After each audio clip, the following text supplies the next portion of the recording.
Recentemente eu vi um estudo clínico demonstrando que foi reduzido em 44% eventos adversos após a alta de uma artroplastia de joelho.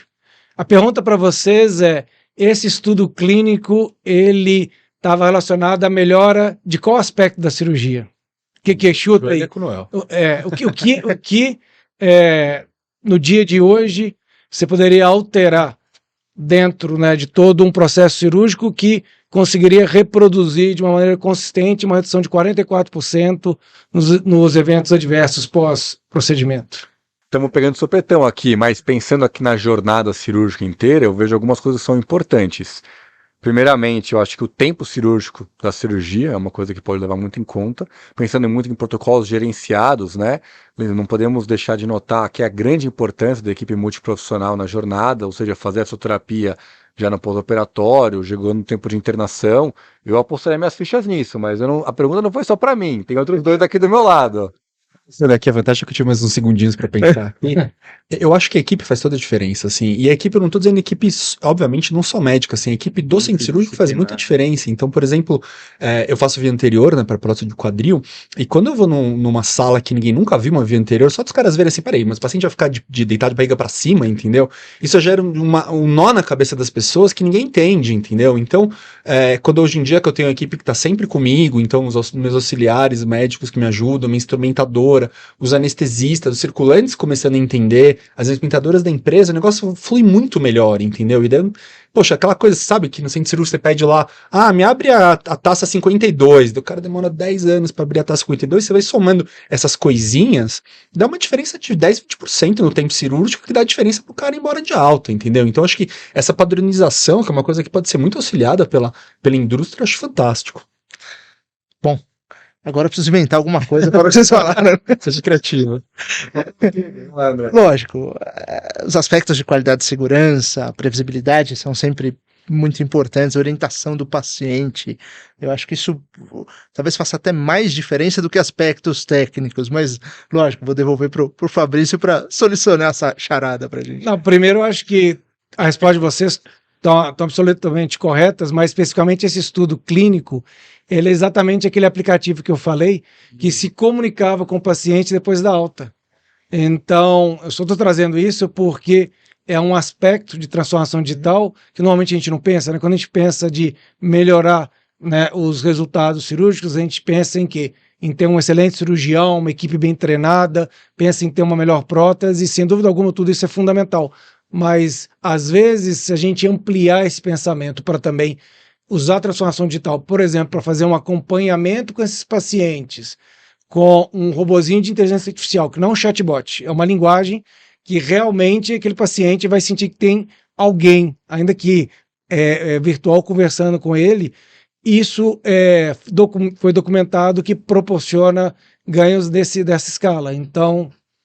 Só complementando o Fabrício, eu concordo 100%, até porque você está falando por outras áreas, na oncologia tem até estudos que mostram que o paciente oncológico, quando tem um contato, seja com um aplicativo, seja com alguma coisa constante, ele até vive mais da doença. Só dele ter contato, de saber orientações, de saber efeitos colaterais. Então você vê que a ortopedia também está na vanguarda, né?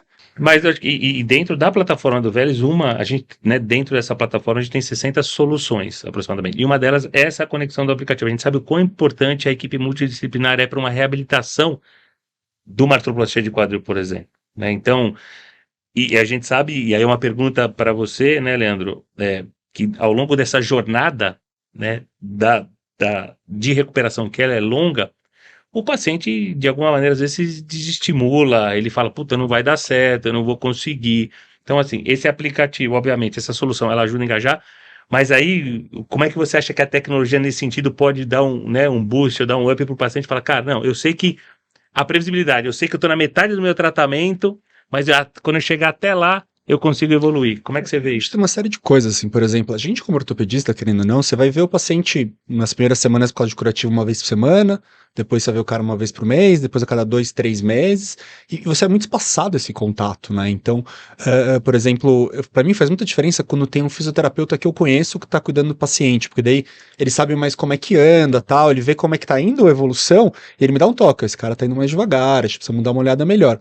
Quando você pensa no aplicativo, tem métricas muito fáceis que tem trabalho hoje em dia, por exemplo, as coisas que eu já Hoje você vi. faz o quê? Você manda o WhatsApp pra ele? Como é que... WhatsApp, manda tá WhatsApp. vendo? Mas, por exemplo, se pegar, por exemplo, nossos celulares, ele conta a quantidade de passos que você dá por dia, entendeu? Eu já vi alguns trabalhos que mostram que, assim, os pacientes estão indo bem, você tem uma relação da quantidade de passos que o paciente está dando com o score clínico dele, entendeu? Então, você tem um aplicativo, por exemplo, que fez uma prova de quadril, ele pensa, poxa, eu tô com 3 semanas, eu tenho que dar X passo, eu tô 25% a mais do que a média, eu tô 25% abaixo, vamos comparar, você vê isso com relação à idade, que obviamente, quando você faz uma prótese em alguma pessoa acima de 70, 80 anos, vai ser diferente de quando a gente faz uma prótese em alguém de 40, 30, a gente faz cada vez prótese em pessoas mais jovens, né? Então, eu acho que vira uma gamificação praticamente, né? O paciente, ele olha lá e fala, tô indo melhor, tô indo pior, ele quer competir praticamente, né? Totalmente. Mas eu acho que essa jornada vai ser bem desafiadora.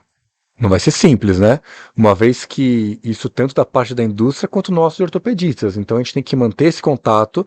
Não é que nem quando vem alguém, sei lá, de alguma, por exemplo, alguma empresa parceira, tá lá na cirurgia, depois você nunca mais vê a pessoa. Ou mesmo o fisioterapeuta, você fala durante o primeiro retorno, depois você nunca mais viu.